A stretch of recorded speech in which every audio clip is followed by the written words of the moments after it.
حضرت داؤد علیہ السلام نے ایک مرتبہ بہت بڑا عبادت خانہ بنوایا اور اس کی دیواریں اتنی اونچی کی کہ اس میں کوئی جا نہ سکے، اور یہ طے کیا کہ ہفتہ میں ایک دن میں کسی سے نہیں ملوں گا، صرف اللہ جل جلالہ کی عبادت کروں گا۔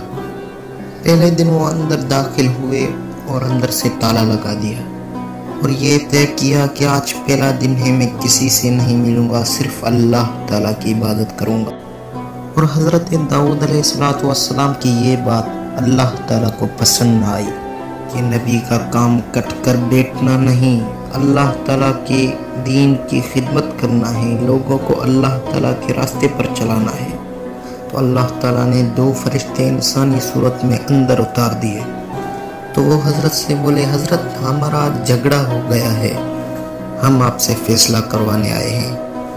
تو اللہ کے نبی حضرت داؤد علیہ السلام ڈر گئے اور بولے کہ دروازے کو تالا لگا ہوا ہے، دیواریں اتنے بڑی کہ کوئی چھلانگ مار کر اندر داخل نہیں ہو سکتا، تو آخر یہ کہاں سے آئے؟ تو وہ دونوں بولے، ہمارا ایک دوسرے سے جھگڑا ہو گیا ہے۔ حضرت بولے، کیا جھگڑا ہوا ہے؟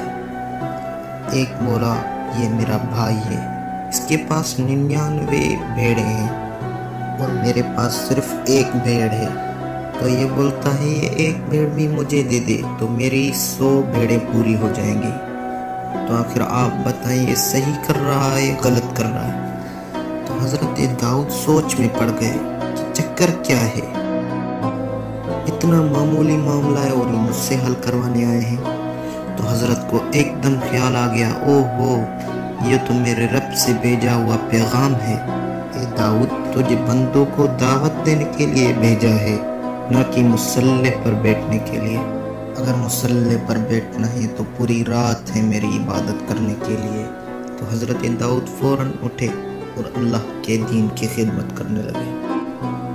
اگر دوستوں ہماری ویڈیو پسند آئی تو پلیز سبسکرائب ضرور کریں ہمارے ویڈیو کو، اور لائک اور شیئر کرنا مت